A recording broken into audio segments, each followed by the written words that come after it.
Welcome my YouTube channel commerce study point by Praveen sir. और जो मैं लेके आपका क्वेश्चन चल रहा था डबल एंटी सिस्टम बुक का, जो कि टीएस गिरवाल की बुक है, 2019 एडिशन है आईएससी बोर्ड की। इसका क्वेश्चन नंबर 53 कंटिन्यू कर रहे हैं, जिसमें हम पहले जर्नल एंट्रीज बना चुके हैं, जर्नल एंट्रीज प्रिपेयर कर चुके हैं। लेकिन इसके बावजूद मैंने जो है वही वर्किंग नोट आपका दे दिया है, फिर भी आपको जिसने वो वीडियो नहीं देखा होगा उसके समझ में आ जाए, ताकि उसको हम कंटिन्यू कर सकें। ओके स्टूडेंट्स, मैं स्टार्ट करता हूँ, फिर भी एक बार रीड कर देता हूँ क्वेश्चन। क्वेश्चन है 53। जी limited with a registered capital of rupees 5 lakh in cash in share of 10 rupee each, invited applications for 20,000 shares payable as follows: 2 rupees application, 2 rupees allotment, 3 rupees first call, 3 rupees final call. An applicant who had been allotted 250 shares failed to pay the allotment and first call money due from him. His share were forfeited. After this, the final call was made, and the forfeited shares were reissued as fully paid up at rupees 8.50 per share. Pass journal entry and also balance sheet. Journal entry में पहले आपको अपने पिछले video में आपको बता चुका हूँ, समझा चुका हूँ, एक्सप्लेन कर चुका हूँ। उसके बाद आज हम स्टार्ट करते हैं इसके अंदर बैलेंस शीट से रिलेटेड। सो प्लीज देखिए, मैंने ऊपर मेंशन कर दिया है ISC board TS Grewal, question number 53, page number 6.119। Issued shares 20,000, 10 rupee each, 2 rupees application, 2 rupees allotment, 3 rupees first call, 3 rupees second call. One shareholder he is holding 250 shares, he is not paid allotment and first call. Then after first call he is forfeited. These shares are forfeited. In shares को forfeited कर दिया. Then second call are called. After second call, these shares are reissued at 8.50 each at called up 10 rupee shares. Okay. देखिए, इसके कहने का मतलब है 250 shares जो हमने फॉरफिटेड करे हैं यहाँ पे, लेकिन उनको हमने लास्ट में जाकर के रीइश्यू कर दिया। मींस हमारे कोई भी शेयर्स ऐसा नहीं है जो हमारा फॉरफिटेड या कैंसिल हुआ है, यानी सबके सब हमारे रीइश्यू हो चुके हैं, इशू हो चुके हैं।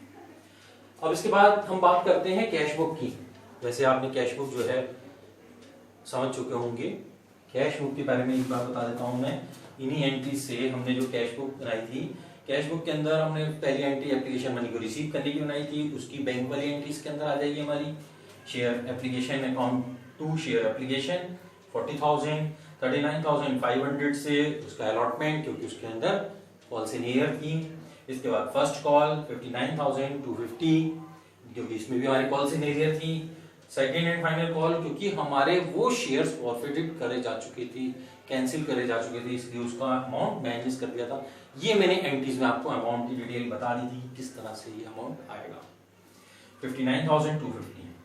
देन रीइश्यू जब करा तो उसके जो 250 शेयर्स हैं उनका अमाउंट आ गया शेयर कैपिटल के नाम से 2,125। टोटल हो गया 2,125। इसको हम बैलेंस में ले गए by balance carried down. By balance carried down के नाम से लिख देंगे, सीडी के नाम से 2,125। ओके। अब इसके बाद हम बात करते हैं इसकी बैलेंस शीट की। That is the important point of this videos. इस वीडियोस के लिए मेरा ये इंपॉर्टेंट पॉइंट्स है बैलेंस शीट।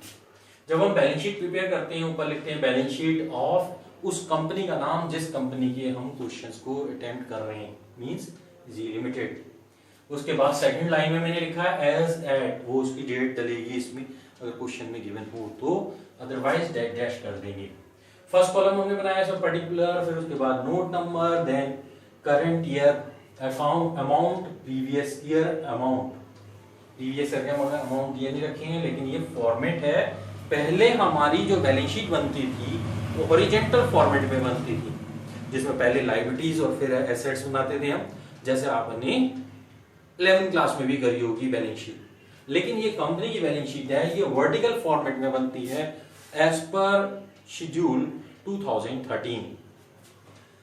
ये हमने वर्टिकल फॉर्म में, यानी कि पहले हम सारी इतनी एरियाज में लिखेंगे लायबिलिटीज, इसके बाद नेक्स्ट एरिया में लिखेंगे एसेट्स, और ये वाला अमाउंट टोटल इसके इक्वल आना चाहिए। भाई ये लायबिलिटीज है, ये एसेट्स है, दोनों इक्वल आने चाहिए। ओके, अब इसके बाद सबसे पहले हमने इसमें हेडिंग डाला है इक्विटी एंड लायबिलिटीज। ये वो चीजें हैं जो हमारी इस क्वेश्चन में मेंशन हो चाहे नहीं हो, हमें इसको इंफॉर्मेशन को एज इट इज लिखना है। ये हमारे मैंने रेड मार्कर से मेंशन किया है इसके अंदर, जो हमारे इसके अंदर है इक्विटी एंड लायबिलिटीज। इसके बाद है share holder fund. Share holder fund के बाद में हम लिखते हैं इसके अंदर ए पॉइंट है इसमें शेयर कैपिटल। शेयर कैपिटल के आगे हमने नोट नंबर 1 लिखा है, यानी कि इस 2 लाख की जो डिटेल है उसे नोट नंबर 1 में मिलेगा। नोट नंबर 1 हमने इसके बाद में ये प्रिपेयर करा है, note to account. Note to account के अंदर मैंने ये हेडिंग डाल दिया है शेयर कैपिटल। शेयर कैपिटल के अंदर से हमारे पास ये जो अमाउंट फाइनली अमाउंट आया है वो यहां पर लिखना है 2 लाख। समझ लीजिए इसे किस तरह से प्रिपेयर करना है। देखिए, कंपनी की कैपिटल जिस तरह से मेरी हाथ की 5 फिंगर्स होती हैं, ऐसे ही 5 हमारी कैपिटल होती हैं। और जिस तरह से हम ब्रेकफास्ट करते हैं, लंच करते हैं, डिनर करते हैं, भाई कभी हम ऐसा तो नहीं कर सकते ना लंच पहले कर लें, लेकिन हमारी इसी तरह से हमारी जो कंपनी की जो कैपिटल होती है वो 5 स्टेप्स में होती हैं और इसी सीक्वेंस में लिखी जाती हैं। पहली होती है authorise capital, issued capital, subscribe capital, hold up capital, then paid up capital. उसी सीक्वेंस में मैंने इसके अंदर लिखा है ऑथराइज कैपिटल। फर्स्ट है ऑथराइज कैपिटल, जिससे हमारी कंपनी का रजिस्ट्रेशन हुआ होता है, रजिस्टर्ड कंपनी जिसे हम कहते हैं, रजिस्टर्ड अमाउंट वो लिखा जाता है। वो हमारी क्वेश्चन में गिवन है 50,000 shares at the rate of 10 rupee each, 5 lakh. इसको हम कभी भी टोटल में मेंशन नहीं करते, ये सिर्फ प्रेजेंट किया जाता है जैसे एलिफेंट के वो दांत, वो वाले टीथ जो सिर्फ दिखाए जाते हैं, देखने के लिए होते हैं, काम करने के लिए होते हैं, खाने के लिए, लेकिन उसके अंदर दांत होते हैं। इसी तरह से ये हमारे वो वाले टीथ हैं जो सिर्फ दिखाने हैं। अगर क्वेश्चन में ये गिवन नहीं है तो यहाँ पे नील आ जाएगा, नील। ओके, लेकिन हेडिंग ऐसे ही डलेगा। इसके बाद इशूड कैपिटल। इशूड कैपिटल वो कैपिटल होती है जिससे कंपनी ने अपने शेयर्स को इशू किया है। सब्सक्राइब कैपिटल वो कंपनी की कैपिटल होती है जिससे कंपनी ने अपने आवेदक जिन्हें कहते हैं, जिनके लिए पब्लिक ने अप्लाई किया है, जितने शेयर्स के लिए अप्लाई किया है। उसके बाद called up and paid up वो कैपिटल होती हैं जिनके लिए कॉल करी गई होगी और जिनका अमाउंट पेड किया गया होगा। ये हमारी इसके अंदर आ गई। इशू जो हमारी है इसके अंदर, क्योंकि मैंने एक ही साथ इसलिए लिख दिया क्योंकि ये चारों कैपिटल के अमाउंट सेम है, means 20,000 shares at the rate of 10 rupee each, 2 lakh rupees. Okay, ये 2 लाख रुपीस की अमाउंट हमारे पास ये है जिसमें लिखा है note number 1। Second, B number डालेंगे reserve and surplus. Reserve and surplus के लिए लिखा है नोट नंबर 2, यानी 125 जो अमाउंट आया है उसकी डिटेल 2 में मिलेगी, नोट नंबर 2। नोट नंबर 2 यानी रिजर्व एंड सरप्लस, ये मैंने रेड मार्कर से लिखा है। इसके अंदर कैपिटल रिजर्व, जो हमने क्वेश्चन में जर्नल एंट्री प्रिपेयर करी थी, लास्ट एंट्री बनी थी कैपिटल रिजर्व की, वो अमाउंट हमारा कैपिटल रिजर्व का अमाउंट है 125, वो मैंने यहाँ पे मेंशन किया। लायबिलिटीज में हमारे ये आता है, इसका हमने टोटल कर लिया, टोटल अमाउंट आ गया 2,125। इसके बाद आते हैं इसके अपनी बैलेंस शीट का सेकंड पार्ट। ये फर्स्ट पार्ट था, ये सेकंड पार्ट है जिसमें आता है एसेट्स। एसेट्स में भी हमारी हेडिंग डलती है करंट एसेट्स।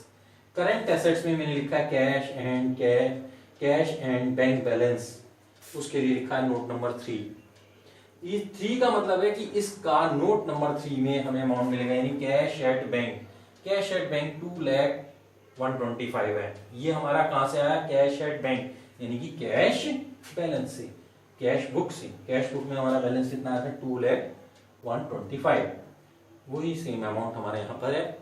ये एसेट्स का टोटल हो गया, जो है टोटल एसेट्स हमारी 2,125।